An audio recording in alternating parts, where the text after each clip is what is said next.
नमस्कार, आप देख रहे हैं बहस का नंबर 1 शो ताल ठोक के। और इस बार जैसा कि हम आपसे कहते हैं, हम आपको सिर्फ खबर दिखाते नहीं, खबर के मायने समझाते हैं। तो जी गुजरात मंच के माध्यम से आपने समझा कि किस तरह से गुजरात में जो टक्कर है, जिसे लेकर हर तरह के दावे किए जा रहे हैं। बीजेपी ये कह रही है कि ये मुकाबला तो एक तरफा है, वहीं आम आदमी पार्टी ये कह रही है कि इस बार बीजेपी की टक्कर 27 साल से गुजरात में हार रही कांग्रेस पार्टी से नहीं है, इस बार टक्कर आम आदमी पार्टी से है।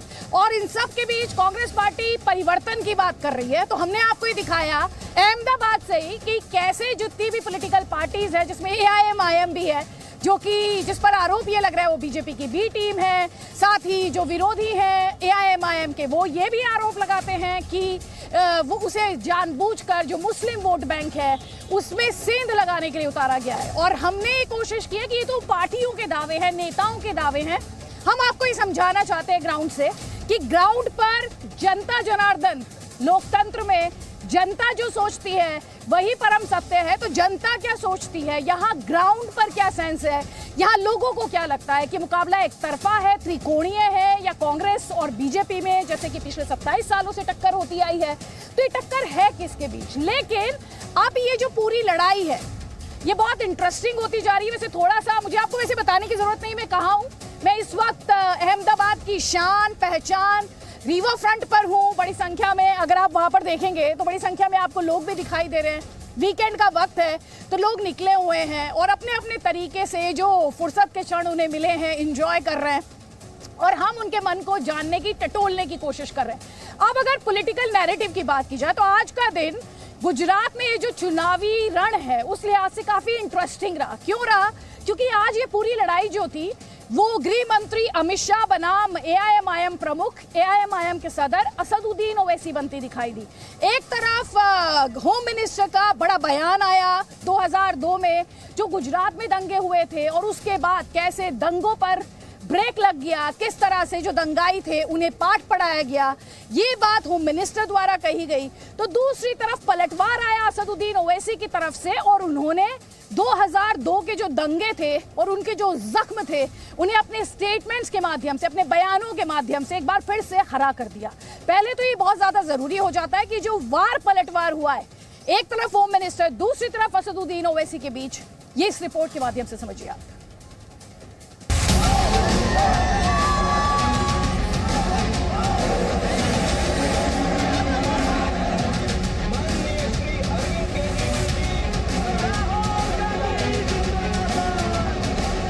इख्तिदार में आकर लोग भूल जाते हैं इख्तिदार किसी के पास नहीं रहा, इख्तिदार किसी के पास नहीं रहेगा, एक दिन इख्तिदार सबसे छीना जाएगा।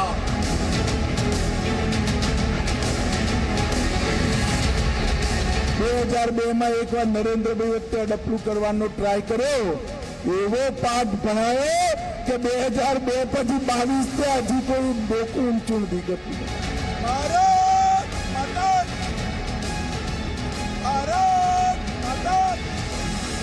इख्तिदार के नशे में डूबकर आज भारत के होम मिनिस्टर कह रहे कि सबक सिखाया हमने।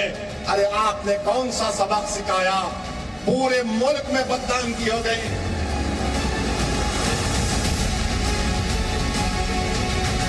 रमखाणो करावा वाला गुजरात की बहार जता रहा।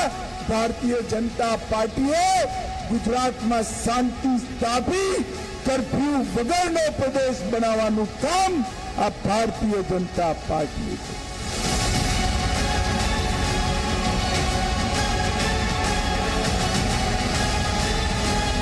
अगर सबक की बात कर रहे हैं तो किसी शायर ने अच्छा कहा था कि सबक पर फिर सदाकत का, शुजाअत का, अदालत का लिया जाएगा तुझसे काम, दुनिया की इमामत का। इस सबक को हमको याद रखने की जरूरत है।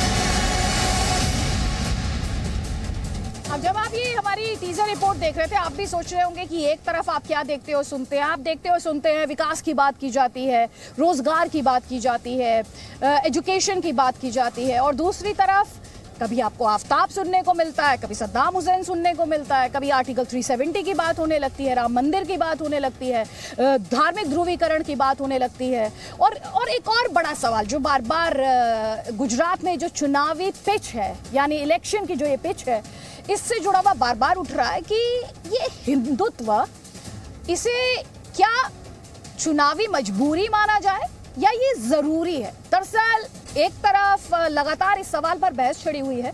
यही सवाल हमने जी के मंच से बीजेपी के national spokesperson Sudhanshu Trivedi ji से पूछा था। सुनिए।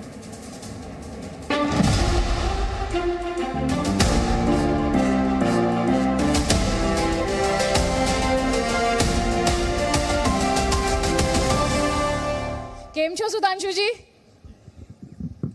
મજામાં? चलिए बहु मजामा।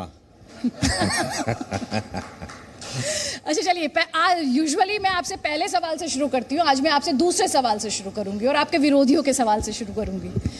ये गुजरात में जब हिंदुत्व की बात हो रही है तो ये हिंदुत्व की ही बात हो रही है या फिर ये हिंदू मुसलमान हो रहा है, जैसा कि आपके ओपोनेंट्स कह रहे हैं? देखिए, एक इसमें पहले मैं एक गंभीर बात कहना चाहूंगा।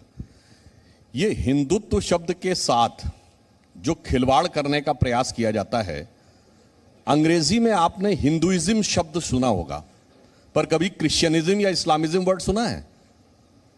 सिर्फ हिंदुइज्म ही वर्ड क्यों? जैसे आपने कहा कैपिटलिज्म, कम्युनिज्म, वैसे हिंदुइज्म। ये एक षड्यंत्र है शब्दों के जाल में फंसाकर भारतीय संस्कृति को लांछित करने का प्रयास। अन्यथा मैं पहले एक बात कहता हूं कि यदि आपसे पूछें कि दुनिया में कोई एक देश बताइए जिसपे इस धरती पे पाए जाने वाले सारे धर्म पाए जाते हो, तो सिर्फ भारत। यहां तक कि पारसी, जोरोस्ट्रियन, जो अपनी जन्मभूमि ईरान से मिट गए, यहां फल फूल रहे हैं और बहुत शानदार स्थिति में है। दुनिया में एकमात्र देश, जब इजराइल के बनने के बाद यहूदियों पर अत्याचार का संकलन किया गया, तो एकमात्र देश जहां के यहूदियों ने लिखा कि अत्याचार तो छोड़िए, हमारे साथ भेदभाव नहीं हुआ, और तो और। दुनिया में एक देश बताइए जहां इस्लाम के सारे फिरके पाए जाते हो, तो वो भी सिर्फ भारत ही है। और वो सिर्फ इसलिए है क्योंकि भारत हिंदू संस्कृति का प्रतीक है। हिंदू और हिंदुत्व के कारण ही भारत में ये है। अब आते हैं गुजरात पे। मगर देखिए साहब, कितना परिवर्तन आ गया पिछले चुनाव से इस चुनाव तक। गुजरात में आते आते 2017 के गुजरात के चुनाव में आपको याद हो, राहुल गांधी जी मंदिर मंदिर घूम रहे थे, कुर्ते के ऊपर जनेऊ तक दिखाया जा रहा था। इस चुनाव तक आते आते भारत की राजनीति में कितना परिवर्तन आ गया बताइए। ममता बनर्जी जी चुनावी मंच से चंडी पाठ करने लगी, प्रियंका गांधी जी चुनावी मंच से देवी स्तुति करने लगी, अखिलेश यादव को यूपी के चुनाव में सपने में भगवान दिखने लगे, और गुजरात का चुनाव आया तो केजरीवाल को नोट पे भगवान का स्थान दिखने लगा। इतना बड़ा परिवर्तन, इसे कहते हैं मोदी है तो मुमकिन है। ये क्यों परिवर्तन हो रहा है? क्योंकि बदले बदले मेरे सरकार नजर आते हैं, दिल्ली में बैठे हुए मोदी सरकार नजर आते हैं। तो चलिए, आपने इतने सारे एग्जाम्पल्स यहाँ पर गिनवा दिए। आप एक असदुद्दीन ओवैसी कहते हैं कि आप लोगों में होड़ लगी हुई है। राहुल गांधी, बीजेपी तो पहले से ही थी, राहुल गांधी भी, अरविंद केजरीवाल भी, हर कोई बस यही साबित करना चाहता है कि इनमें सबसे बड़ा हिंदू कौन है। नहीं, होड़ इस बात की नहीं लगी हुई है। होड़ इस बात की लगी हुई है कि सबसे बड़ा मुस्लिम परस्त कौन है।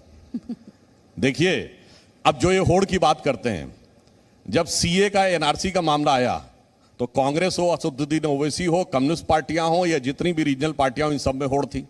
धारा 370 पे कौन प्रबल विरोध कर सके, उसकी होड़ थी। राम मंदिर में कौन विरोध कर सके, उसकी होड़ थी। अगर आप कॉमन सिविल कोड पे सब एक हैं, अरे भाई इन सब में तो जवाबी कव्वाली चल रही है। और ये जवाबी कव्वाली इसकी नहीं है, मेरे सुर मेरा तुम्हारा, वो किसका सुर ज्यादा तेज हो, ताकि वो दिखा सके कि मैं कितना बड़ा अल्पसंख्यकवाद का, मैं मुस्लिम जनरल की बात नहीं कह रहा हूं, कट्टरपंथी मुस्लिमों का कितना बड़ा हिमायती हूं। उस प्रवृत्ति के प्रतीक हैं असदुद्दीन ओवैसी, और उनका कंपटीशन चल रहा है कांग्रेस और अन्य दलों के साथ।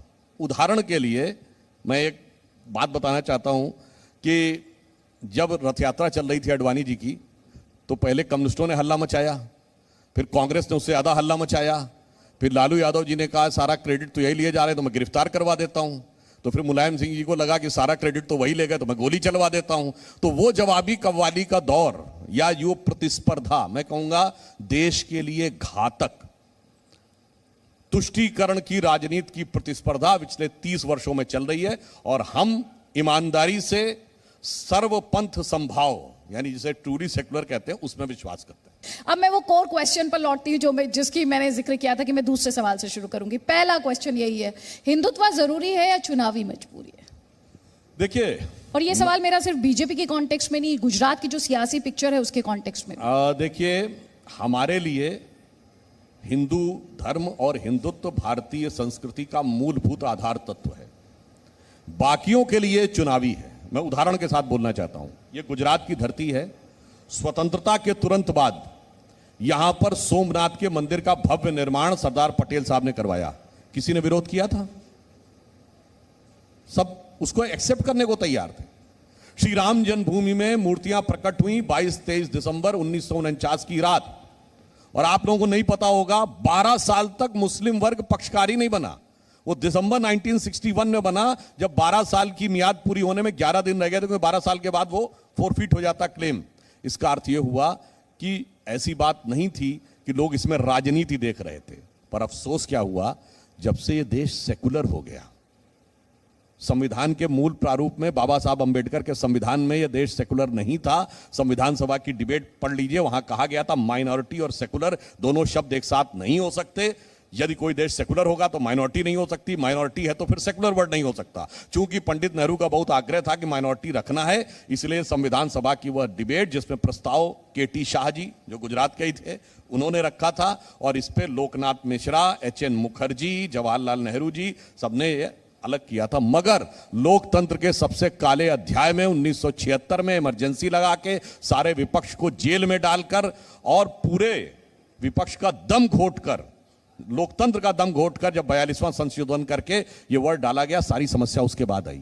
मैं एक उदाहरण देना चाहता हूं। आज आप लोग देखते हैं किसी टीवी सीरियल में अगर कोई मुस्लिम कलाकार टीका लगा ले, कोई मुस्लिम महिला बिंदी लगा ले, टीवी सीरियल में तो फतवा जारी हो जाता है।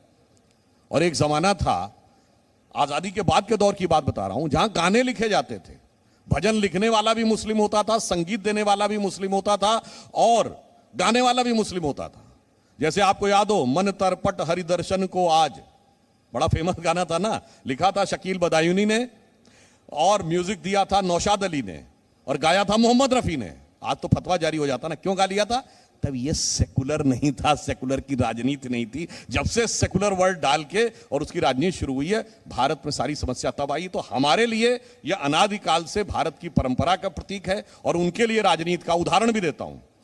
भारत की राजनीति में यदि एकमात्र उदाहरण है जब किसी पॉलिटिकल पार्टी ने अपने चुनाव अभियान की शुरुआत हिंदू के नाम से की हो, धर्म का नाम लेके की हो, तो नवंबर 1989 के लोकसभा चुनाव की शुरुआत राजीव गांधी जी ने अयोध्या से राम के नाम के साथ की, नवंबर 1989। और एक साल के बाद नवंबर 1990 यूपी में कार सेवकों पर गोली चलाने वाली मुलायम सिंह जी की सरकार को समर्थन देकर बचाया। इसे कहते हैं राजनीति, कि जैसा राजनीतिक हित लगा तो हम भक्त और नहीं तो राम भक्तों के हथियारों के साथ भी खड़े हो गए। सुधांशु जी, आपकी वाकपटुता और जिस तरह से आपको कोई कॉर्नर नहीं कर सकता। बहुत डिबेट्स किए मैंने, लेकिन आपने ना मेरे सवाल का जवाब नहीं दिया। मैंने आपसे पूछा था कि इंडिया में मंदिर मस्जिद की लड़ाई क्यों? हम एक बात कहना चाहते हैं, जो लोग मंदिर मस्जिद की लड़ाई की बात कर रहे हैं, मैंने इसका उत्तर दे दिया। सोमनाथ का मंदिर बना, किस मुस्लिम ने अपोज किया था? Even archaeological survey of India के बहुत बड़े अधिकारी हैं के मोहम्मद, जो 1976 के श्री राम जन्मभूमि के एक्सकेवेशन में थे। उन्होंने अपनी किताब में लिखा है, मुस्लिम समाज में यह विचार था कि हमें इन मुद्दों में नहीं पढ़ना चाहिए, परंतु वामपंथी इतिहासकारों, लेफ्टिस्टों ने और सेकुलरिस्टों ने जाके उनसे कहा कि तुम्हें लड़ना चाहिए और तुम्हें अपनी इस विषय के ऊपर आगे बात रखनी चाहिए। और जो आपने कहा ना, झगड़ा ही नहीं है।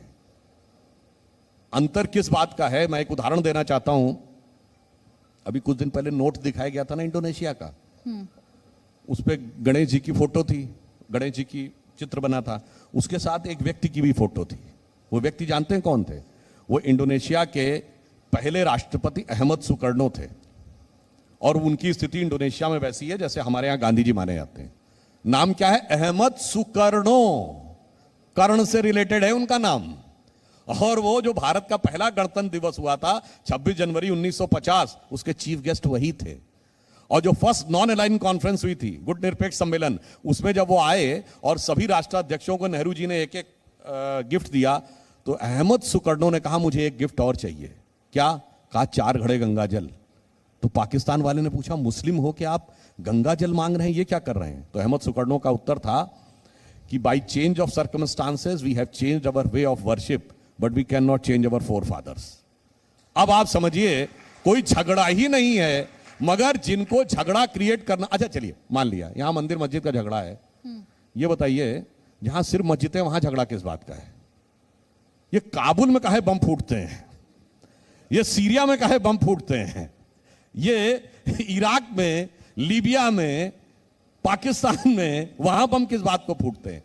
क्योंकि यहां समस्या मुस्लिम नहीं है, मुस्लिमों के अंदर एक कट्टरपंथी सोच, जिसको केवल छोटी सी राजनीतिक स्वार्थ के लिए हम चाहते हैं कि उसके द्वारा हमें वोट मिलता रहे। और तो छोड़ दीजिए, भारत में एक ही जगह थी कश्मीर, जहां कहा गया मुस्लिम डोमिनेंस हो गया। आप में से बहुत से लोगों को ध्यान नहीं होगा, मंदिर मस्जिद की बात करते हैं कि साहब तथा कथित बाबरी मस्जिद टूट गई थी। आपको पता है बहुत बड़ी मजार थी चरारे शरीफ, वो जला दी गई थी। किसी ने कहा कि चरारे शरीफ जलाने पर उसको दुख है, कश्मीर में क्यों जला दी गई? कहा गया ये मजार है, ये एंटी इस्लामी है। तो भैया जहां भारत में वर्चस्व हो गया वहां पे अपने धर्म स्थल टूटने लगे, तो उसका कारण एक कट्टरपंथी सोच में है, हिंदू मुस्लिम के अंदर नहीं है। अच्छा चलिए सुधांशु जी। अच्छा एक और मंदिर पे मैं एक बात और कहना चाहूंगा, गुजरात में है तो एक पॉइंट और।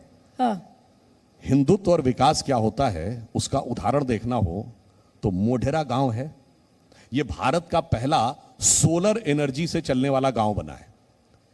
मोदी जी ने आने के बाद भारत को विकसित राष्ट्र बनाना है तो ऊर्जा के लिए इंटरनेशनल सोलर अलायंस बनाया, जिसका केंद्र भारत में बना, और गुजरात में मोढेरा पहला गांव बना है जिसके लगभग सारे घर वो भी उससे चल रहे हैं सौर ऊर्जा से। तो ये नए विकसित भारत और 21वीं सदी के भारत का प्रतीक है। और उसी मोढेरा में भगवान सूर्य का मंदिर भी बना है। तो ये गौरवशाली भारत का भी प्रतीक है और सौर ऊर्जा का भी प्रतीक है। और ऑन द लाइटर नोट मैं लोगों से कहना चाहूंगा, भैया सूर्य की किरणों में कितने रंग होते हैं? 7 होते हैं ना, विप ग्योर पढ़ा होगा। सूर्य के मंदिर में जाके देखिए कितने घोड़े हैं सूर्य के? 7 ही है ना।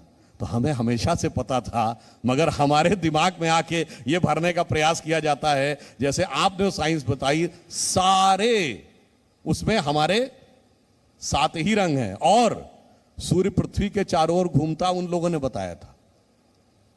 हमारे यहां किसी मंदिर में जाइए, दक्षिण भारत के मंदिर में जहां नवग्रह बने हैं, सूर्य सेंटर में है और सब घूम रहा था। इसलिए मैं कहना चाहता हूं, ज्ञान, विकास और गौरव तीनों का प्रतीक है। इसमें हिंदुत्व भी है और विकास भी है। गुजरात का मोढेरा गांव उसका एक एग्जाम्पल। आपने कहा हिंदुत्व भी है, विकास भी है, थोड़ी देर पहले आपने कट्टरपंथ का भी जिक्र किया। तो जब आप इस्लामिक कट्टरपंथ की बात करते हैं, आपका इशारा उसी तरफ था, इलाज क्या है? पॉलिटिकल नैरेटिव तो ये कहता है कि मुसलमानों अपना नेता चुन लो, दलितों का है, पिछड़ों का है, ठाकुरों का है, तो मुसलमानों का भी नेता होना चाहिए, ये इलाज? देखिए यही अंतर है। मैं एक उदाहरण देना चाहता हूं। डॉक्टर एपीजे अब्दुल कलाम से बड़ा साइंटिस्ट पिछले 100-150 नहीं 300-400 सालों में, बल्कि बैतुल हिकमत के बाद से, पिछले 500-600 सालों के बाद से आलम इस्लाम में पैदा नहीं हुआ। हमने उनको राष्ट्रपति बनाया 2002 में। ये सेकुलरिज्म समर्थन में थे कि विरोध में थे? ये बताइए, याकूब मेनन के नमाजे जनाजा में कितने सेकुलरिस्ट गए और डॉक्टर कलाम के नमाजे जनाजा में कितने सेकुलरिस्ट गए? डॉक्टर कलाम मेमोरियल पे जाके कितनों ने अपना फोटो खिंचवाई? 15 अगस्त 47 को भारत की आजादी के बाद पहली शहनाई बजाई थी बिस्मिल्लाह खान ने। बिस्मिल्लाह खान को भारत रत्न मिला 2001 में हमारी सरकार में, और उनकी मृत्यु हुई, बताइए कौन गया उनके घर में बनारस में? 2015 में वीर अब्दुल हमीद की शहादत की 50वीं वर्षगांठ हुई। मोदी जी ने उस 50वीं वर्षगांठ पर वीर अब्दुल हमीद के परिवार के लोगों को बुलाया और उनकी पत्नी भी थी उसमें, और उनका सम्मान किया। कोई गया उसके यहां? जितने सेकुलरिज्म के सूरमा है। समस्या क्या है कि इनको ना अब्दुल हमीद अच्छे लगते हैं, ना अशफाक उल्लाह खां अच्छे लगते हैं, और ना वो अच्छे लगते हैं सैयद इब्राहिम रसखान जैसे कृष्ण भक्त कवि, जो कहते हैं मानुस हो तो वही रसखान बसों ब्रज गोकुल गांव के ग्वारन, वो अच्छे नहीं लगते। इनको कौन अच्छा लगता है? इशरत जहां, याकूब मेनन, जाकिर नायक, अफजल गुरु, बाबर, तुगलक, औरंगजेब। समस्या हिंदू मुसलमान की नहीं है, समस्या एक इंतहा पसंदी सोच की है। इसीलिए इनको अब्दुल रहीम खान खाना अच्छा नहीं लगता है, जिन्होंने हिंदू बहुत अच्छे अच्छे भजन भी लिखे, अच्छे दोहे लिखे, मगर इनको औरंगजेब अच्छा लगता है, इनको दारा शिको अच्छा नहीं लगता है। यहाँ पर एक सवाल ये भी है कि प्रधानमंत्री मोदी कहते हैं सबका साथ, सबका विकास, सबका विश्वास और सबका प्रयास, लेकिन जब इलेक्शन आता है तो बीजेपी के नेता कहते हैं हिंदू अस्मिता, हिंदू स्वाभिमान, हिंदू शिनाख्त, हिंदू पहचान। ये विरोधाभास नहीं? देखिए, हम सत्ता में आए बगैर भेदभाव के, हिंदू हो या मुसलमान, वर्ग, जाति, संप्रदाय, सबको समान रूप से दिया। जो मूलभूत सुविधाएं मोदी जी ने उपलब्ध करवाई, जनधन अकाउंट हो, उज्ज्वला योजना हो, आयुष्मान भारत हो, स्टार्टअप इंडिया हो, इन सब में एक अनुमान के अनुसार करीब करीब इसके 30 से 35% लाभार्थी अल्पसंख्यक हैं। मुस्लिम समाज में 70% लोग ऐसे हैं जिनको किसी न किसी योजना का किसी न किसी समय लाभ मिला है। यह है सबका साथ। आपको इंटरप्ट कर रही हूं, इसमें किसी को डाउट नहीं है, आपने किसी योजना में कभी डिस्क्रिमिनेट नहीं किया, इसमें किसी को कंफ्यूजन ही नहीं है। और मुझे नहीं लगता जो आपके क्रिटिक्स भी हैं वो ये कभी कहते हैं कि आप अपनी योजनाओं में डिस्क्रिमिनेट करते हैं। मैं बात कर रही हूँ सिलेक्शन पॉलिटिकल नैरेटिव की, जहां पे जैसे कि जिक्र किया हमने पहले भी, दाढ़ी, लुंगी, सद्दाम हुसैन, इस तरह के जिक्र सुनने को मिलते हैं। इसलिए नहीं, तो मैंने तो बात कही, अगर उनको कोई आपत्ति नहीं है, उन्हें क्या दाढ़ी और लुंगी खराब लगता है क्या? तो एक बार साफ साफ कहें ना, साफ साफ कहना चाहिए उन्हें। अगर उन्हें खराब नहीं लगता तो इसमें क्या प्रॉब्लम की बात है? अच्छा, अगर जैसे उदाहरण के लिए मैं एक छोटी सी बात कहूं, एक बहुत लंबे समय तक कुछ राजनीति में कुछ जो पहनावे हैं वो पहनावे प्रतीक माने जाते हैं। जैसे हाफ पैंट किसी के लिए कहिए, समझ में आ जाता था किसके लिए कहा जा रहा है, समझ में आ जाता था ना। तो हम तो कभी बुरा नहीं माने कि अगर हमको हाफ पैंट कहा गया तो बुरा मानने की क्या बात है। वैसे ही एक और पहनावा था जिसे कहते खद्दर। खद्दरधारी किसको कहते थे? कांग्रेस के नेताओं को कहते थे ना। अब यहां पे मैं बताना चाहता हूं, जो आपने राजनीति कही, इस पे एक बहुत बड़े बढ़िया कवि हुए हैं, रफीक सदानी, थे मुस्लिम मगर हिंदी की अवधि में कविता करते थे। उन्होंने एक लाइन लिखी है कि ये दोनों खद्दरधारी कैसे थे, न तो नमाजी न तो पुजारी, न इनका नमाज से कोई देना देना है न पूजा से, न तो नमाजी न तो पुजारी, तुम्ही मदारी तुम्ही शिकारी, जियो बहादुर खद्दरधारी। ये राजनीति थी कि न धर्म से मतलब है न किसी से। पहनावे पे मैंने ये कहा, इसलिए मैं पूछना चाहता हूं किसी को आपत्ति किस बात पे होनी चाहिए, वरना साफ साफ कहें कि उन्हें आपत्ति है। ठीक है, मेरा लास्ट क्वेश्चन है और एक एक लाइन में मैं चाहती हूं आप सलाह दें। अगर आपको सलाह देनी हो राहुल गांधी को, क्या होगी सलाह? देखिए, एक लाइन में जी, चलिए 2 लाइन। 2 लाइन में, न किसी की आंख का नूर हूं न किसी के दिल का करार हूं, जो किसी के काम ना आ सका वो मैं एक मुश्त गुबार हूं। प्रियंका गांधी वाड्रा। प्रियंका गांधी वाड्रा। दूर कोई गाए धुन ये सुनाए, भाग मेरे भैया रे, आया है तेरा दैया रे। अरविंद केजरीवाल, अब तो वो भी कह रहे हैं नोट पर लक्ष्मी गणेश जी। अरविंद केजरीवाल जी के लिए तो बहुत सारी बातें हैं, चलिए उन पे भी इसी में बोल देता हूं। मुझे दुनिया वालों शराबी न समझो, पीता नहीं हूं पिलाई गई है, और जिधर बेखुदी में कदम लड़खड़ाए वही राह मुझको दिखाई गई है। असदुद्दीन ओवैसी। धुम धुम धड़म धड़ैया रे, सबसे बड़े लड़ैया रे। अच्छा, अगर मैं इस सवाल के बिना आपको जाने दूंगी, सुधांशु त्रिवेदी को फंसाना नामुमकिन है, ये मैं कह सकती हूँ एक होस्ट के लिहाज से भी। बस क्या सावरकर पर फंस गए आप? देखिए, स्वातंत्र वीर सावरकर भारत के इतिहास के एकमात्र क्रांतिकारी हैं जिनको 2 जन्मों का कारावास मिला। मैं इस पे देखिए मैं एक फैक्ट भी बताना चाहता हूं और आप सबसे कहूंगा इसको वेरीफाई करिएगा कि स्वतंत्र वीर सावरकर भारत के इतिहास के एकमेव क्रांतिकारी हैं जिनको 2 जन्मों का कारावास मिला। और जिन्होंने 1857 के स्वतंत्रता संग्राम को पहली बार स्वातंत्र्य समर कहा।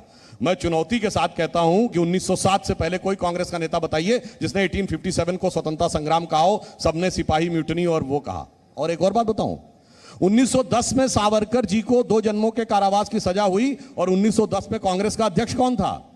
विलियम वेडनबर्न, ब्रिटिश सरकार का सेक्रेटरी। और जिन लोगों ने को अंडमान की जेल में रखा गया, कोल्हू में बैल की तरह जोत दिया गया, सावरकर जी पे यह शर्त लगी थी कि वो रिहा होने के बाद भी किताब नहीं लिखेंगे।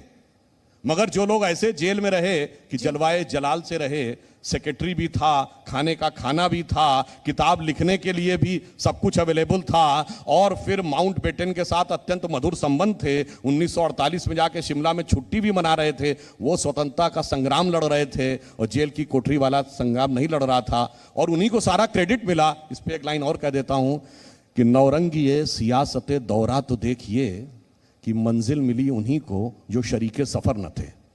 बहुत खूब सुधांशु जी, आपके साथ ये कॉन्वर्सेशन एंडलेसली चल सकता है और यहाँ पर ऐसे ही तालियां बजती रहेंगी। अनुराग जी को मैं देख पा रही हूँ, बहुत बहुत शुक्रिया, और उम्मीद है आपके विरोधियों को भी बहुत जवाब मिले होंगे और जनता को भी गुजरात इलेक्शंस पर क्लैरिटी मिली होगी। बहुत बहुत आभार सर।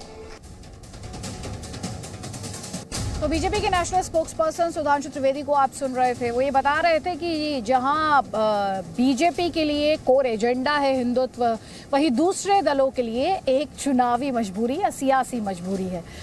यहाँ पर हम आपको एक बार फिर से याद दिला देते हैं कि कैसे गुजरात चुनावों की अगर बात की जाए तो आज का दिन होम मिनिस्टर अमित शाह बनाम AIMIM के सदर असदुद्दीन ओवैसी रहा, क्योंकि एक बार फिर से 2002 के गुजरात दंगों का जिन बोतल से बाहर आया, जिसके बाद से ये सवाल लगातार उठ रहे हैं, क्या इसे ध्रुवीकरण की कोशिश ना माना जाए, जबकि 1 तारीख में वोटिंग के दिन में ज्यादा वक्त नहीं बचा है।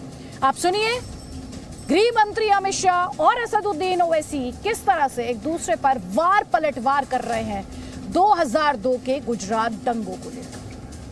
2002 में एक बार नरेंद्रभाई वच्चे अडपलू करवानो ट्राय करो, एवो पाठ भणायो कि 2002 પછી 22 ते हजी कोई डोकू ऊंचू नहीं करतु भाई। रमखाणो करावा वाला गुजरातनी बहार जता रहा।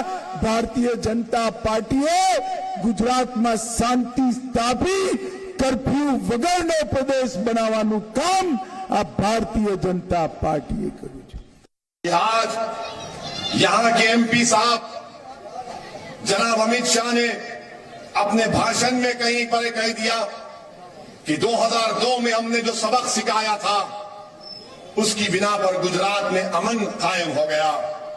मैं इस इलाके के MP से कहना चाहूंगा, भारत के होम मिनिस्टर से कहना चाहूंगा कि आपने 2002 में जो सबक सिखाया वो सबक ये था कि बिल्किस को रेप करने वालों को आप छोड़ेंगे। आपने जो सबक सिखाया कि बिल्किस की 3 साल की बेटी को उसकी मां के सामने कत्ल करने वालों को आप छोड़ेंगे, ये सबक आपने सिखाया। जो सबक आपने अमित शाह ने सिखाया कि बिल्किस की मां को रेप करके कत्ल करने वालों को छोड़ दिया जाएगा, वो सबक आपने सिखाया। वो सबक आपने ये भी सिखाया, किसका सिखाया आपने कि एहसान जाफरी का कत्ल किया जाएगा, वो सबक आपने सिखाया। वो सबक आपने सिखाया, गुलबर्ग बेकरी का सबक आपने सिखाया, बेस बेकरी का केस आपने सिखाया। कौन कौन सा सबक हम आपका याद रखेंगे अमित शाह साहब, मगर याद रखिए सबक सिखाना कुछ नहीं है। अमन उसी वक्त मजबूत होता है जब मजलूमों से इंसाफ होता है, जब मजलूमों से इंसाफ होता है। आप सबक सिखाने की बात कर रहे हैं, मगर लोग भूल जाते हैं, इख्तिदार में आकर लोग भूल जाते हैं, इख्तिदार किसी के पास नहीं रहा, इख्तिदार किसी के पास नहीं रहेगा। एक दिन इख्तिदार सबसे छीना जाएगा। इख्तिदार के नशे में डूबकर आज भारत के होम मिनिस्टर कह रहे हैं कि सबक सिखाया हमने। अरे आपने कौन सा सबक सिखाया? पूरे मुल्क में बदनामी हो गई। अमित शाह साहब, आपने कौन सा सबक सिखाया कि दिल्ली में फसाद हो गया, दिल्ली में जुल्म हुआ? कौन सा सबक आपने सिखाया? अरे अगर सबक की बात कर रहे हैं तो किसी शायर ने अच्छा कहा था कि सबक पर फिर सदाकत का, शुजाअत का, अदालत का लिया जाएगा तुझसे काम दुनिया की इमामत का। इस सबक को हमको याद रखने की जरूरत है। तो कई खास मेहमान इस वक्त हमारे साथ हैं। बीजेपी का पक्ष रखने के लिए शरद त्रिपाठी हमारे साथ हैं, संगीत रागी पॉलिटिकल एनालिस्ट हैं और आरएसएस समर्थक हैं। आचार्य प्रमोद कृष्णम कांग्रेस पार्टी के नेता हैं। हमारे साथ अब्दुल मन्नान हैं आईएमआईएम का पक्ष रखने के लिए, और राजेश ठक्कर पॉलिटिकल एनालिस्ट हैं। आप सभी का बहुत बहुत स्वागत। सबसे पहला सवाल शरद त्रिपाठी आप ही से। आपने सुना असदुद्दीन ओवैसी सीधे तौर पर पूछ रहे हैं 2002 में आपने कौन सा सबक सिखाया, और वो सबक क्या आपने दिल्ली के दंगाइयों को सिखाया? नहीं, देखिए, ये तो पूरा गुजरात जानता है, पूरा देश जानता है कि गुजरात में कांग्रेस की जब हुकूमत हुआ करती थी किस तरह के हालात थे गुजरात के भीतर। कहीं कोई इलाका सोहराबुद्दीन चलाता था, कहीं कोई इलाका लतीफ चलाता था, कहीं कोई इलाका दाऊद इब्राहिम चलाता था। और हम सब तो सूरत में है, गुजरात में है। गुजरात के लोग ये कह रहे हैं कि जब कांग्रेस की हुकूमत थी पूरे गुजरात को इन माफियाओं ने अपने हिस्से में बांट रखा था, और पूरी तौर पर कभी किसी कारोबारी को, कभी किसी यहाँ के सम्मानित व्यक्ति को जिस तरह से उनके साथ हत्याएं होती थी, वारदातें होती थी। जब भारतीय जनता पार्टी की सरकार आई, नरेंद्र मोदी जी के नेतृत्व में आई, उसके बाद से माफियाओं का सफाया हुआ। आज गुजरात के भीतर कोई किसी कारोबारी को धमकाने के बारे में सोच भी नहीं सकता। और आपको तो वो दिन भी याद होगा कि जब गुजरात के भीतर में आके शाहरुख खान ने यहाँ पर शूटिंग करने की कोशिश की थी। यहाँ पर रईस फिल्म बनी थी, गैंगस्टर पर बनी थी, सोहराबुद्दीन के ऊपर, लतीफ के ऊपर जब ये फिल्म बन रही थी, जब वो गुजरात में आके शूटिंग करने की कोशिश कर रहे थे, तब गुजरात के लोगों के मन में ये सबसे बड़ी पीड़ा थी कि गुजरात की जो पहचान बनी है वो कौन बना है, लतीफ बना है, सोहराबुद्दीन बना है। इस हालात में कांग्रेस ने गुजरात को लाकर छोड़ दिया। लेकिन मोदी जी के नेतृत्व में गुजरात में ऐसे माफियाओं का सफाया हुआ, इनको सबक सिखाया गया, जिनका परिणाम ये है कि आज गुजरात विकास की रफ्तार पर आगे बढ़ा है। आज गुजरात की ब्रांडिंग अलग तरीके से हुई है। आज गुजरात को देश और दुनिया में एक बहुत तेजी से बढ़ते हुए प्रदेश के तौर पर लोग देख रहे हैं। और अमित शाह जी ने इसी बात का जिक्र किया। मुझे लगता है कि ओवैसी साहब को जरूर मिर्ची लगी होगी, क्योंकि उनकी सहानुभूति सोहराबुद्दीन जैसे लोगों से है, उनकी सहानुभूति लतीफ जैसे लोगों से है, उनकी सहानुभूति ऐसे माफिया डॉनों से है जो कभी गुजरात को चलाया करते थे, जिन्होंने पूरे गुजरात को बांट कर अपने हिस्से में नोचने का काम किया था। आज निश्चित तौर पर ओवैसी साहब की सहानुभूति ऐसे माफिया और गैंगस्टर के साथ है। ठीक है, जवाब लीजिए। डॉक्टर अब्दुल मन्नान ये कह रहे हैं कि ओवैसी साहब को क्या इसलिए बुरा लग रहा है, क्यों ये आरोप लगा रहे हैं उनकी सहानुभूति जो है वो सोहराबुद्दीन या जो माफिया के डॉन रहे हैं उनसे? देखिए आदित्य जी, गुजरात में 2002 का दंगा जो है हिंदुस्तान के इतिहास में एक काला दिन, काला सबक। उस काले सबक को याद तो रखिएगी, दुनिया याद रखेगी। और वही गुजरात है जब 2002 में मोदी जी ने जो कारनामा किया, उसके बाद आपको याद होगा कि मोदी जी को वीजा नहीं मिलता था बाहर जाने के लिए, कि ऐसे क्रिमिनल आदमी को हम वीजा नहीं देंगे, अमेरिका वीजा देने से मना कर देता। तो आज आप कौन से सबक की बात करते हो? अरे तुम इमोरल लोग हो, तुम्हारे अंदर मॉरलिटी नाम की कोई चीज नहीं है।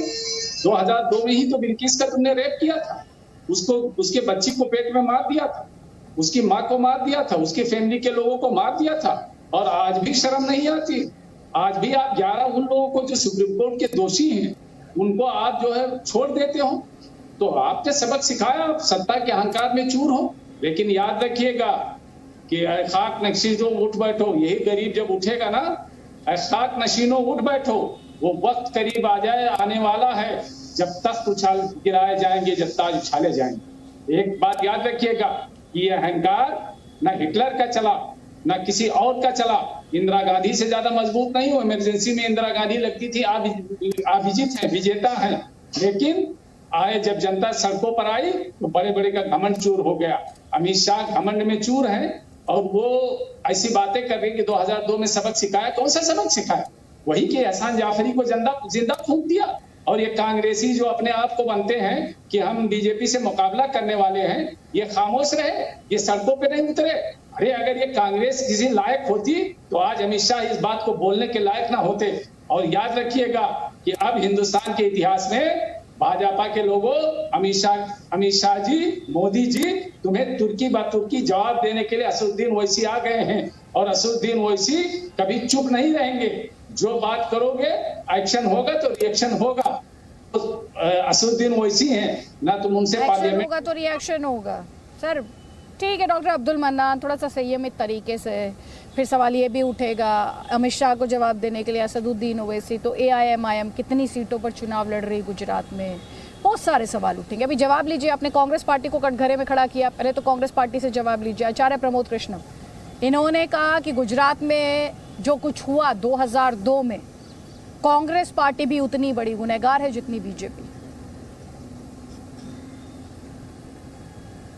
बिल्कुल वो ठीक कह रहे हैं कि कांग्रेस गुनाहगार है। बिल्कुल सारे गुनाह कांग्रेस नहीं तो किए इस देश में, और सारे जो अच्छे काम किए हैं वो इन्होंने किए हैं, ओवैसी साहब ने किए हैं। हम तो बिल्कुल, इन्होंने कह दिया हम किसी लायक है ही नहीं, हमारा कोई स्तर है नहीं, हमारा कोई कद है ही नहीं, हम किसी लायक नहीं है, तो हम क्या प्रोटेक्शन करेंगे किसी की। ये लायक हैं, ये देश में बीजेपी को रोकेंगे। रोक लो ना बीजेपी को, आप रोक लीजिएगा, हम कब मना कर रहे हैं। गुजरात में भी रोक लो, तो हिमाचल में रोक लो, उत्तर प्रदेश में आपने रोक ली बीजेपी, बिहार में रोक ली बीजेपी, और भी रोको, पूरे देश में रोको बीजेपी। आप लड़िए बीजेपी से। जो भाषा बीजेपी बोल रही है, आज अमित शाह जी ने जो भाषा बोली है, मैं उसका कतई समर्थन नहीं करता हूँ। अमित शाह जी भारत के गृहमंत्री हैं। भारत के गृहमंत्री से भारत की जनता की ये अपेक्षा होनी चाहिए, और अपेक्षा है कि वो भारत की सुरक्षा, भारत की रक्षा, जन अधिकारों की रक्षा करने के लिए भारत के गृहमंत्री का एक दायित्व होता है। लेकिन गृहमंत्री जी तो भारत की जनता को धमका रहे हैं। गृहमंत्री जी तो ऐसे धमका रहे हैं, हमें कोई धमकी दे, हम गृहमंत्री जी से अनुरोध करें, भाई हमें धमकी दी जा रही है, हमारी रक्षा करो, ये तो समझ में आता है। लेकिन अदिति जी, यहाँ तो गृहमंत्री भारत की जनता को धमका रहे हैं, और मजेदार बात यह है कि उनकी धमकी पर जवाब देने कौन आए हैं? वाह, असदुद्दीन ओवैसी साहब निकले हैं। ये रोकेंगे बीजेपी को, पूरे देश में रोकेंगे। एक बयान दिया था उत्तर प्रदेश के मुख्यमंत्री जी आदित्यनाथ जी ने कि 80-20 की लड़ाई है, तब बड़ा चिल्लाया गया था। 80-20 की लड़ाई कहने का मतलब था ये हिंदू मुसलमान की लड़ाई है। लेकिन माफ करना अदिति जी, योगी आदित्यनाथ जी के बयान की हमने उस समय भी निंदा की थी, आज भी निंदा की है, क्योंकि देश धर्म के नाम पर अगर सत्ता बनाना, राजनीति का खेल शुरू हो गया तो यहाँ पर सारे अधिकार खत्म हो जाएंगे।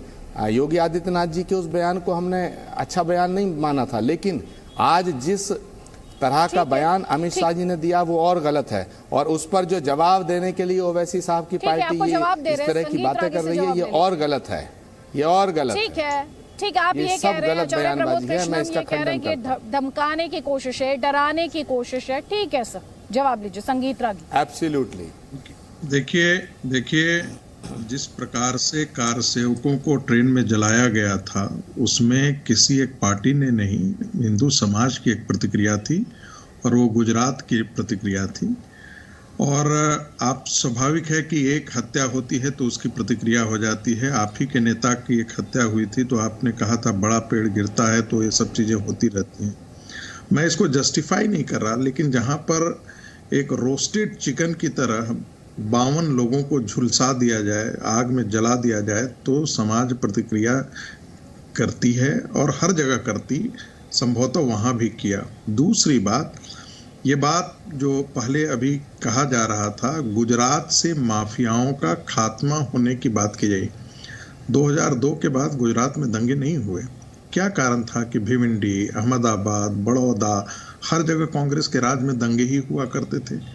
जो है वो उत्तर प्रदेश में जब कांग्रेस शासन में थी तब हमेशा दंगा हुआ करते थे। आज़ादी के पश्चात 1954 के पश्चात ही दंगा शुरू हो गया। अलीगढ़ के हॉस्टल में दंगा हो गए थे, मेरठ में दंगा हो गए थे।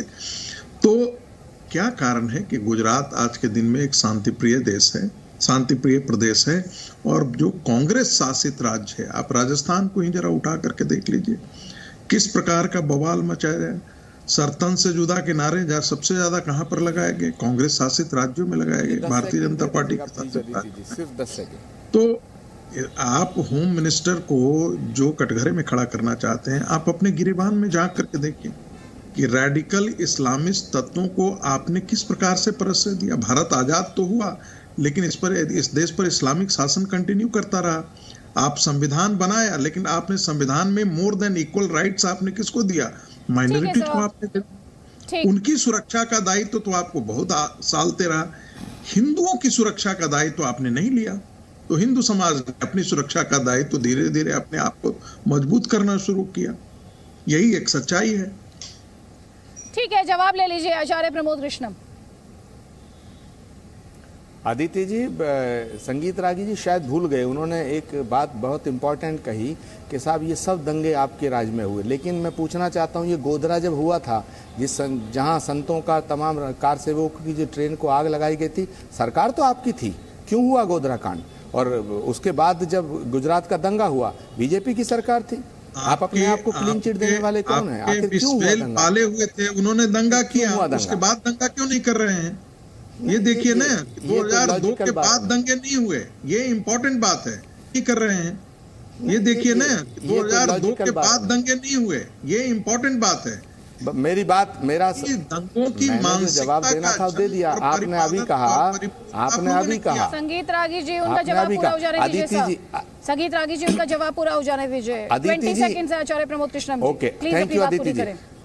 Thank you Aditya ji. Aditya ji, interesting point आपकी डिबेट का क्या है कि बीजेपी कांग्रेस को जिम्मेदार ठहरा रही है इस देश की बर्बादी के लिए, इस देश में कम्युनल फीलिंग के लिए, इस देश में कम्युनल राइट्स के लिए बीजेपी कांग्रेस पार्टी को जिम्मेदार ठहरा रही है। जिस बात को बीजेपी कह रही है उसी बात को असदुद्दीन ओवैसी साहब की पार्टी कह रही है, उसी बात को संघ विचारक हमारे परम विद्वान संगीत रागी जी कह रहे हैं। तो कांग्रेस पे हमले पे हमले, हमले पे हमले। अरे भाई, कांग्रेस पार्टी इस देश की वो पार्टी है जिसने देश की आजादी में बड़ी महत्वपूर्ण भूमिका निभाई। अब सवाल इस बात का है कि बीजेपी को रोकने का जो ताल ठोक रहे हैं, आम आदमी पार्टी कह रहे हैं हम रोकेंगे, ओवैसी साहब कह रहे हैं हम पार्टी पर भी आरोप है, आपके उन पर आरोप है। ठीक है राजेश जी, मैं गुजरात के चुनाव पर बात कर रही हूँ। ठीक है सर, ठीक है। गुजरात, आप ये कह रहे हैं सब मिले हुए हैं, ठीक है, मैं इस पर बाद में जवाब लूंगी। प्लीज राजेश जी, यहाँ पर मैं गुजरात के चुनाव पर ये जो बयानबाजी हो रही है, वोटिंग में अब आप करीब 1 तारीख को वोटिंग होनी है, तो जैसे जैसे वोट की तारीख नजदीक आ रही है, क्या ये जो स्टेटमेंट्स हैं, क्या इन्हें धार्मिक ध्रुवीकरण की कोशिश ना माना जाए? यहाँ पर कई पॉलिटिकल पंडित ये सवाल पूछ रहे हैं, आप कैसे इन बयानों को देख रहे हैं? बिल्कुल, 2002 से 2022 आते आते जो 2002 के जख्म थे, जो हिंदुओं पर भी थे और मुसलमान पर भी थे, वो धीरे धीरे भरने लगे। लेकिन जैसे ही चुनाव आते हैं, गुजरात की राजनीति को जो लोग समझते हैं, वो सारे लोग को ये पता है कि गुजरात की राजनीति है वो इस मुद्दे पर जो ध्रुवीकरण होता है बहुत आसानी से होता है। और अमित शाह ने जो बयान दिया है उसमें आधा सच है कि 2002 के बाद दंगे नहीं हुए। ये अगर बात खाली कही होती कि गुजरात में भारतीय जनता पार्टी के शासन आने के बाद कहीं पर दंगे नहीं हुए, तो बिल्कुल सच्चाई है। लेकिन उन्होंने 2002 को कोट करते हुए एक हार्ड वर्ड जो है यूज किया कि हमने सबक सिखाया इसलिए ये दंगे जो है नहीं हुए।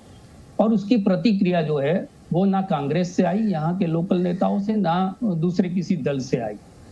लेकिन कल रात की एक डिबेट में मैंने कहा था कि इसकी जो प्रतिक्रिया है वो ओवैसी साहब के वहां से 101% आएगी और बहुत तेजाबी तरीके से आएगी।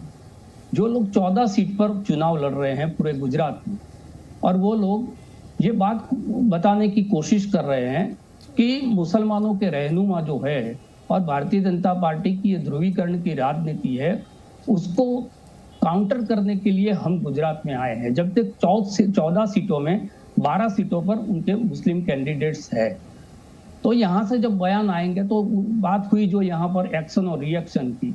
जब एक्शन का रिएक्शन होगा तो यहाँ के जो बेसिक मुद्दे हैं, जो डेवलपमेंट की बात है, शिक्षा की बात है, रोजगार की बात है, आरोग्य की बात है, वो सारी बातों जो है उसकी बहस जो है वो स्वाभाविक तौर पर इन्हीं विषयों पर चली जाएगी। तो अभी जो चुनावी माहौल है वो राजनीतिक पार्टियों में तो हम देख रहे हैं, चुनावी सभाओं में हम देख रहे हैं, टीवी डिबेट्स में हम देख रहे हैं, लेकिन जनता जो है अभी तक ये चुनाव है उससे जुड़ी नहीं है। तो कहीं ना कहीं जनता को इस चुनावी गर्मी के साथ जोड़ने के लिए भी इस प्रकार के बयान और इस बयान के जो निषेध करने वाले बयान है वो आने की संभावना हम देख रहे थे। और पिछले 3 दिन से इसी चीज पर जल्दी से एक जवाब शलमणि जी, यहाँ पर सवाल ये उठता है, ठीक है सर, मैं आगे आपको मंच दूंगी। यहाँ पर सवाल ये भी उठता है कि इसे धार्मिक ध्रुवीकरण की कोशिश ना माना जाए। 2002 के गुजरात दंगे, उनका सबक, देखिए आप सभी तमाम विद्वान लोग क्या दंगाइयों को किसी धर्म से जुड़ा मानते हैं? कि आतंकवादियों को किसी धर्म से जुड़ा मानते हैं, किसी अपराधी को किसी धर्म से जुड़ा मानते हैं। तमाम सारे विद्वान तो यही कहते हैं कि नहीं, धर्म को आप दंगाइयों को किसी धर्म से जोड़ कर मत देखिए। आतंकवादियों की कोई धर्म नहीं होती, कोई जात नहीं होती, अपराधियों का कोई जाति और धर्म नहीं होता। तो अगर गृह मंत्री जी ये बात कह रहे हैं कि हमने सबक सिखाया है, तो ये अब्दुल मन्नान साहब को और इनके जो आका हैं अब ओवैसी साहब, उनको मिर्ची क्यों लग रही है? सबक सिखाया और सबक सिखाएंगे। 27 सालों में ये हैसियत तो नहीं होगी गुजरात के भीतर आकर दोबारा से कोई इस तरह की हरकत कर सके। और ये कांग्रेस पार्टी के हमारे आचार्य जी बैठे हैं, मैं बड़ा इनका सम्मान करता हूँ। जरा मोहम्मद सूरती कौन थे जरा पता कर लीजिएगा, और मोहम्मद सूरती के बारे में अगर आपके अंदर नैतिक साहस है तो जरा पता कर जाइएगा। इसी सूरत के भीतर यहाँ पर ब्लास्ट हुआ था और जिसमें 40 से ज्यादा लोग जख्मी हुए थे, एक मासूम बच्ची की जान चली गई थी। कौन था उस हमले के पीछे? मोहम्मद सूरती, जिनको आपने मंत्री बनाया, वो जेल गए पाकिस्तान से और कहां से RDX मंगाते थे। तो आप क्या चाहते हैं? गुजरात को दोबारा से उसी अंधेरे में आप धकेलना चाहते हैं? आप क्या गुजरात को दंगों का प्रदेश बनाना चाहते हैं? जिस गुजरात में कांग्रेस की हुकूमत में पतंगे लड़ती थी, दंगे हो जाते थे, बहन बेटियां घर से बाहर नहीं निकल पाती थी, गरबा के कार्यक्रम में नहीं जा पाती थी, गणेश जी की पूजा नहीं हो पाती थी कांग्रेस की हुकूमत में। तो अगर गृह मंत्री जी कह रहे हैं तो बहुत स्पष्ट है, ये दोबारा से नहीं होने वाला। 27 सालों में ऐसे तत्वों को सबक सिखाया है, इसीलिए गुजरात आज आगे बढ़ा है, इसलिए आज गुजरात समृद्धि की तरफ बढ़ा है। वरना कांग्रेस ने तो जवाब ले लीजिए। ये कह रहे हैं आचार्य प्रमोद कृष्णम जी, ठीक है, आचार्य प्रमोद कृष्णम जी, बीजेपी आरोप लगा रही कि आपने तो गुजरात को दंगों का प्रदेश बना दिया था, पतंगे लड़ जाती थी तो दंगे हो जाते थे। अदिति जी, पहली बात तो ये, देश की आज़ादी के बाद से जब से गुजरात बना, गुजरात में चुनाव शुरू हुआ, तो कम से कम 30 सालों तक लगातार कांग्रेस की सरकार गुजरात की जनता के द्वारा बनी और गुजरात का जो विकास हुआ वो कांग्रेस की सरकार के द्वारा हुआ। अब सवाल उठता है कि विकास कांग्रेस की सरकार करे या बीजेपी की सरकार करे या कोई तीसरी सरकार करे, देश का विकास होना बहुत अच्छी बात है। मगर ओवैसी साहब की पार्टी और उनके नेता अब्दुल मन्नान साहब यहाँ बैठे हैं, तो ये बीजेपी इसको 80-20 बनाना चाहती है और ये इसको 20-80 बनाना चाहते हैं। बीजेपी फर्क इतना है, बीजेपी कहती है ये 80-20 की लड़ाई है और मन्नान साहब और ओवैसी साहब कहते हैं ये 20-80 की लड़ाई है। तो भाई बीजेपी को रोकना है तो हम ये नहीं कहते कि आप चुनाव ना लड़ें, हम ये भी नहीं कहते कि आप मिले हुए हैं, हम बिल्कुल ये नहीं कहते कि ओवैसी साहब और बीजेपी मिले हुए हैं, लेकिन ओवैसी साहब की इन बयानों से, इन बयानबाजियों से फायदा बीजेपी को होता है और ये आपके शो में दिख रहा है। एक राजेश ठाकर जी को छोड़ करके संगीत रागी जी का हमला, आचार्य प्रमोद जवाब लीजिए, डॉक्टर अब्दुल मन्नान, ठीक है, आचार्य प्रमोद जी प्लीज सर एक जवाब लेने दीजिए, जवाब लेने दीजिए, प्लीज जवाब लेने दीजिए, एक सेकंड जवाब लेने दीजिए मुझे। अच्छा, सारे धुरंधर, ठीक है, इस डिबेट में कोई गरीब नहीं है, इस डिबेट में कोई गरीब नहीं है, सब बहुत एम्पावर्ड है। एक सेकेंड, आचार्य तो सबसे आगे, डॉक्टर अब्दुल मन्नान, एक सेकेंड, डॉक्टर अब्दुल मन्नान, यहाँ पर आप सुन रहे हैं आचार्य प्रमोद कृष्णम ये कह रहे हैं असदुद्दीन ओवैसी के इन बयानों से फायदा किसका हो रहा है? आज ये सवाल उठना चाहिए। वो कह रहे हैं सीधे तौर पर फायदा तो वो बीजेपी को करा रहे हैं। बीजेपी कहती है ये 80 बनाम 20 है, असदुद्दीन ओवैसी कहते हैं कि 20 बनाम 80 है। ध्रुवीकरण आप दोनों करते हैं, ये आपके ओपोनेंट्स कह रहे हैं। जवाब देखिए, अभी शलभ मणि त्रिपाठी जी कह रहे थे कि हम अब आइंदा सबक सिखाएंगे और सबक हमने सिखाया। तो सबक सिखाते वक्त आप ये भी नहीं बोलते हैं होम मिनिस्टर साहब कि पहला होम मिनिस्टर है हिंदुस्तान का जो तड़ीपार रहा। तो सबक आपको भी सीखना चाहिए कि आप तड़ीपार रह चुके हो गुजरात के 2002 के दंगों में। ये आपके रिश्तेदार कांग्रेस की सरकार थी, ये भी बता दीजिए कि आपके रिश्तेदार कांग्रेस की सरकार थी, उन्होंने ही किया था और आपको खुश करने के लिए किया था, ये भी तो बताइए। पहले आप सुनिए तो मेरी बात। अमेरिका में तो उनकी सरकार नहीं थी जो नरेंद्र मोदी को मना कर दिया कि तुम्हारे जैसे, वो भी आप जैसे लोगों ने शुरू किया था, वो भी कांग्रेस ने किया था। मेरी बात तो सुनिए आप एक तरफ इन्हें रिश्तेदार बता रहे, दूसरी तरफ ये रिश्तेदारों पे हमला कर रहे हैं। और आप तो रिश्तेदार ही कैसी बात करते हो? भला रिश्तेदार होते तो हमला करते ये रिश्तेदारों पे? यही तो रिश्तेदारी का खेल है, कोई रिश्तेदारों पे हमला करता है। बात करते हो तो सबक आपने भी सीखा कि आपको पूरी दुनिया में वीजा नहीं दिया जा रहा था, अमेरिका में आपको वीजा नहीं दिया जाता, आप तड़ीपार हुए थे, आपको भी सबक मिलना चाहिए। और जहां तक हमारे चलिए अभी अमेरिका का वीजा छोड़िए, अभी गुजरात पे आ जाइए, जनता के वोट की बात कर लीजिए। गुजरात का वीजा, अमेरिका का वीजा बहुत पीछे छूट चुका है, छोड़ दीजिए उसे। गुजरात में जो वोट है उसकी बात कर लीजिए। डॉक्टर अब्दुल मन्नान, इतिहास तो ये या आपकी बददुआओं का असर है कि आज अमेरिका घुटनों पर बैठकर हिंदुस्तान के जो प्रधानमंत्री का स्वागत करता है? जितनी बददुआ देंगे, गिद्धों के मनाने से गाय नहीं मरती। अब्दुल मन्नान साहब, गिद्धों के मनाने से गाय नहीं मरती, और जितने गिद्ध मनाएंगे उतना गाय समृद्ध होती है। आज अमेरिका प्रधानमंत्री जी के सामने घुटने टेक कर बैठता है, यह आपकी बददुआ का असर है। और जितनी बददुआ देंगे उतना मोदी जी का सम्मान बढ़ेगा। आप बददुआ देते रहिए, लेकिन हाँ, सबक सिखाया है और दोबारा गुंडाई करने की कोशिश करेंगे, दोबारा दंगा करने का प्रयास करेंगे तो पुनः सबक सिखाएंगे। ये नोट करके जाइएगा इस डिबेट के भीतर।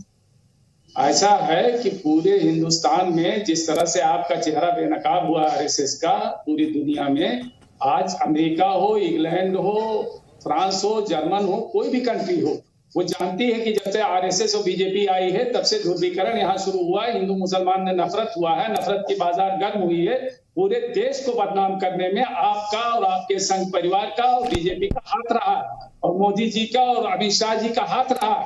आज देश पूरी दुनिया में नफरत के लिए बदनाम हो रहा है, यह आपकी वजह से कलपते रहिए। 27 साल की हुकूमत आ चुकी है और कलपिए, 32 साल की हो जाएगी। थोड़ा और कलपिएगा, मोदी जी तीसरी नहीं चौथी बार प्रधानमंत्री बनेंगे। मैंने कहा ना, गिद्धों के मनाने से गाय नहीं मरती। गिद्ध जितना मनाएंगे। गुजरात इलेक्शन की बात कर ले, अभी तो सीएम चुना जाना है, बयानबाजी तो अभी गुजरात के इलेक्शंस को लेकर हो रही है ना, थोड़ा सा मुद्दे पर रहते हैं। डॉक्टर अब्दुल मन्नान, अभी थोड़ी देर पहले आचार्य प्रमोद कृष्णम ने जो सवाल उठाया वो ये उठाया कि AIMIM से फायदा किसका हो रहा है। चलिए संगीत रागी से पूछ लेती हूँ।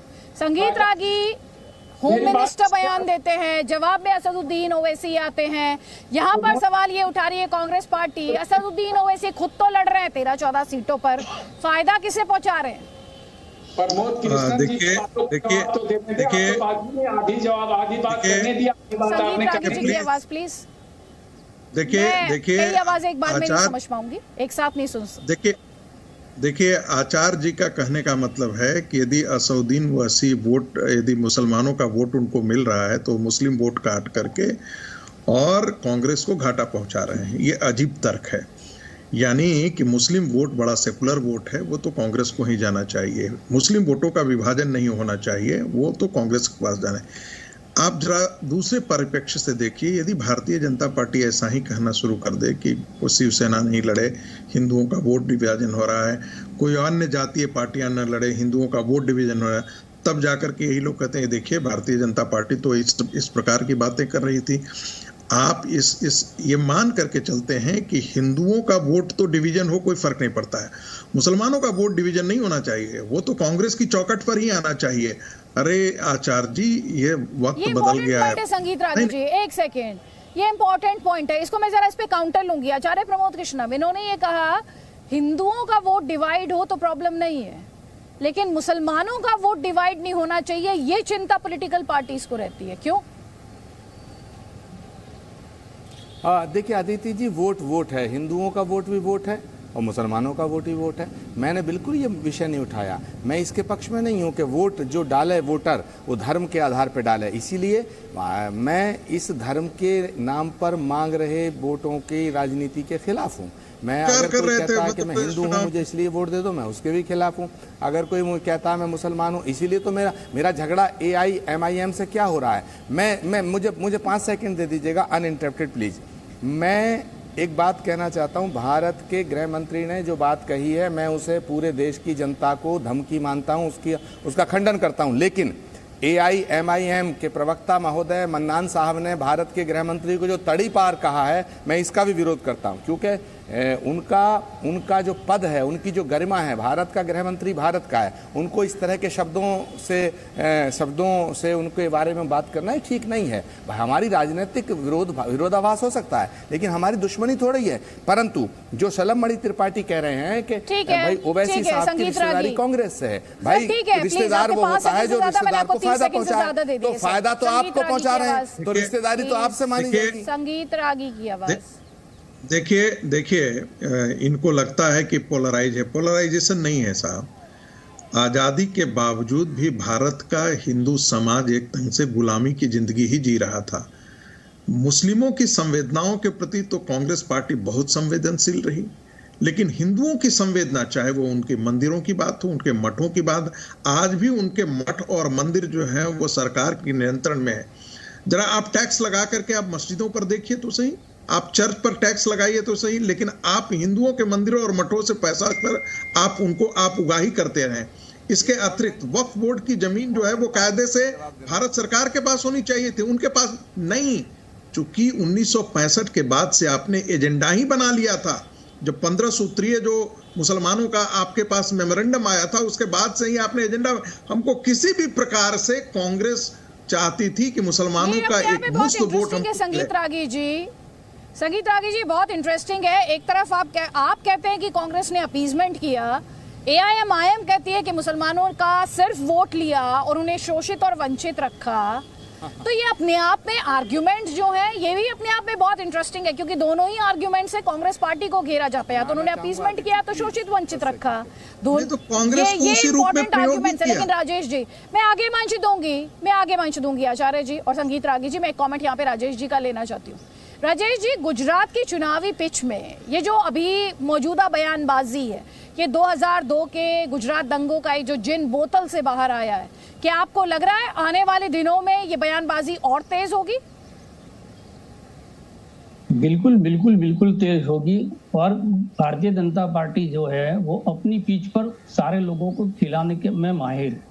इस वक्त बहुत दिनों से ये कोशिश हो रही थी, लेकिन जो यहाँ का मुख्य विपक्षी दल है वो कांग्रेस और आम आदमी पार्टी दोनों ने इस पिच पर खेलने से इस बार मना कर दिया है। तो कहीं ना कहीं 14 सीट पर लड़ रही है ओवैसी, लेकिन उनके जो बयान हैं वो बयान तो 182 सीटों पर जो भी हिंदू है या मुसलमान है सभी को असर करने वाला है।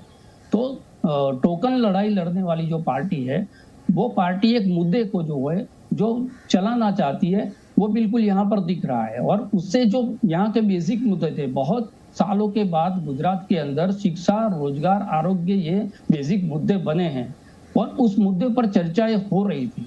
लेकिन जैसे चुनावी मैंने कहा कि उसमें गर्मी पकड़ नहीं रही थी, तो वो चुनावी गर्मी पकड़ाने के लिए ये एक स्टेटमेंट आया है। ये पॉलिटिकल स्टेटमेंट मैं समझ रहा हूँ, क्योंकि दंगे नहीं हुए बहुत ही अच्छी बात है। ये कानून और व्यवस्था यहाँ पर बरकरार रही है, उसमें कोई मना नहीं कर रहा है।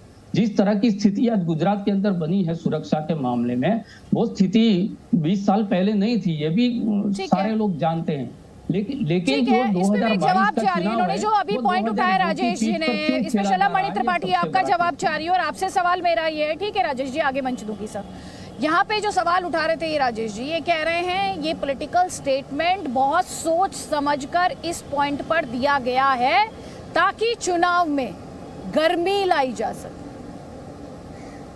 आपका काउंटर। आपने मुझसे पूछा? शलभमणि त्रिपाठी जी आप ही से पूछा। देखिए राजेश जी अगर ये कहते हैं कि विकास हुआ, राजेश जी कहते हैं कि लॉ एंड ऑर्डर बहुत अच्छा रहा, रूल ऑफ लॉ रहा, विकास भी हुआ, तो हमारा तो बिल्कुल, हम क्यों नहीं इस बात की चर्चा करेंगे? और क्या ये मुद्दे नहीं है क्या? अगर गुजरात का विकास हुआ है, गुजरात में लॉ एंड ऑर्डर बेहतर हुआ है, गुजरात से आतंकवादियों का, गुनाहगारों का सफाया हुआ है, आप जरा मुझे बताइए ना कि क्या मोदी जी के आने से पहले क्या इस देश में धमाके नहीं होते थे? यहाँ आचार्य जी बैठे हैं, 26/11 की आज देखिए बरसी है, किस तरह के हालात थे? मुंबई के अंदर घुस गए थे ताज के भीतर। आज किसी की हैसियत है क्या कि हिंदुस्तान की तरफ आंख उठाकर देख ले? आज किसी की हैसियत है क्या कि गुजरात की तरफ आंख उठाकर देख ले? अक्षरधाम तक पर तो हमले होते थे। तो क्या ये उपलब्धियां नहीं है क्या? क्या जनता के बीच में इन पर चर्चा नहीं होनी चाहिए क्या? और क्या आतंकवाद खत्म हुआ? क्या गुंडाराज खत्म हुआ? क्या यहाँ पर अपराधियों का सफाया हुआ? तो क्या विकास का मार्ग प्रशस्त नहीं हुआ? तो आखिर चर्चा करने से डरते क्यों हैं? इस पर चर्चा करने से भागते क्यों हैं? और बुद्धिजीवियों को ऐसा क्यों लगता है कि नहीं साहब इस पर चर्चा नहीं होनी चाहिए, हमारी पिच है, उनकी पिच है? ये किसी की पिच नहीं है, ये गुजरात की जनता की पिच है। और गुजरात की जनता के बीच में हम सब जा रहे हैं तो गुजरात की जनता कह रही है कि वही ये उत्तर गुजरात है कि जहां पर माताएं बहनें कोई त्योहार नहीं मना पाती थी, गणेश पूजन नहीं हो पाता था, घर से बहनों को, माताओं को खींच लाते थे, बहन बेटियों का निकलना दूभर था कांग्रेस की हुकूमत में। आज किसी की हैसियत नहीं है। आज मोदी जी के शासन में, आज भारतीय जनता पार्टी के शासन में आज किसी की हैसियत नहीं है। तो चर्चा क्यों नहीं होनी चाहिए? और चर्चा होगी, बिल्कुल चर्चा होगी। जिन्होंने गलत काम किया है वो आपने अपनी बात रखी। ठीक है शलभमणि जी, ठीक है शलभमणि जी यहाँ पर कह रहे हैं आचार्य प्रमोद कृष्णम जी, अगर हमारी उपलब्धि है तो हम गिनवाएंगे, अगर लॉ एंड ऑर्डर हमारा अचीवमेंट है तो हम वो जनता को याद दिलाएंगे। इनका कहना ये है। साथ ही असदुद्दीन ओवैसी ने कांग्रेस पार्टी पर भी कई हमले किए, आप सुन लीजिए और सबका जवाब सुनवाइए। ये कांग्रेस पार्टी से अब कुछ नहीं होने वाला है। ये कांग्रेस पार्टी आप देखना 2024 में इनके खाली 24 MP आएंगे।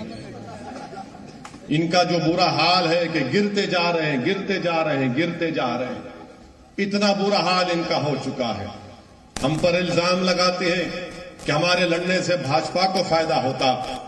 मैं जमालपुर की जनता को और मेरे मुखालिफिन को एक सवाल देकर जा रहा हूं। 27 साल से तो मैं नहीं रहा यहां पर। पहली मर्तबा गुजरात के असेंबली इलेक्शन में मजलिस लड़ रही है, तो क्या 27 साल से तुमने मोदी से मैच फिक्सिंग करके इलेक्शन जिता रहे थे बीजेपी को? 27 साल से इलेक्शन नहीं लड़े, तो क्या तुमने मोदी की चाय पीकर शक्कर खाकर भी भाजपा को जिता रहे? 27 साल से तुम बीजेपी को नहीं हरा पाए। आज जब हम चुनाव लड़ रहे हैं तो तुम्हारे पेट में दर्द हो रहा है, तुम्हारी रातों की नींद हराम हो चुकी है। तुमको और दर्द होगा, तुमको और तकलीफ होगी, क्योंकि तुमने डरा डरा कर जमालपुर की जनता का वोट लिया। तुमने डरा कर वोट लिया और जब चुनाव जीत गए तो तुमने जनता की तकालीफ को भूल गए।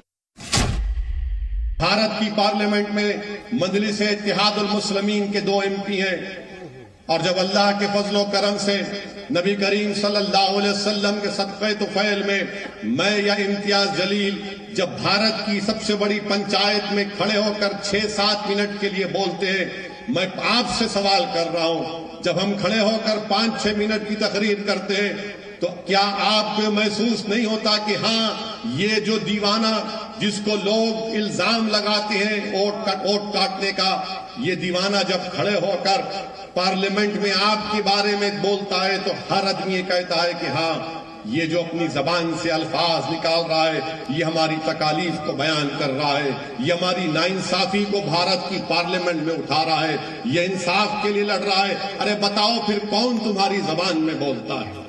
कौन आपकी तकालीफ को उठाता है भारत की पार्लियामेंट में? बाबरी मस्जिद का मसला आया तो ओवैसी बोलेगा, CAA का कानून आया तो ओवैसी बिल को फाड़ेगा, ट्रिपल तलाक का मसला आया तो ओवैसी बोलेगा, NRC का मसला आया तो ओवैसी बोलेगा, बिल्किस का मसला आया तो ओवैसी बोलेगा, खेडिया में बच्चों को रोड पर लाकर सरेआम उनकी बेइज्जती करके पीटा जाता है तो ओवैसी बोलेगा। बीजेपी और मोदी के खिलाफ अगर कोई खुलकर बोलेगा तो मोदी बोलेगा। मेरे अजीज दोस्तों और बुजुर्गों, सुनो मेरी इस बात को, जब सब खामोश बैठते हैं हम पुकार पुकार कर लड़ते हैं। UAPA का कानून बीजेपी अमित शाह ने लाया तो हमने उसकी मुखालिफत की, ये सब साथ दे रहे थे। तो मेरी जमालपुर की आवाम से, गुजरात की जनता से अपील है कि जो खामोश रहते हैं उनका साथ मत दीजिए, जो आपके लिए लड़ते हैं पुकारते हैं उनका साथ दीजिए, क्योंकि ये कांग्रेस पार्टी और वो छोटा रिचार्ज ये समझते हैं कि हम खामोश रहेंगे तब भी आप उनको वोट देंगे, क्योंकि वो जानते हैं कि भाजपा के डर से आप उनको वोट देंगे। याद रखिए, अगर आप आपके लड़ने वालों का साथ नहीं देंगे और जो खामोश रहेंगे उनका साथ देंगे, तो कहीं खुदा ना खास्ता वो हमेशा के लिए आपको खामोश ना कर दे।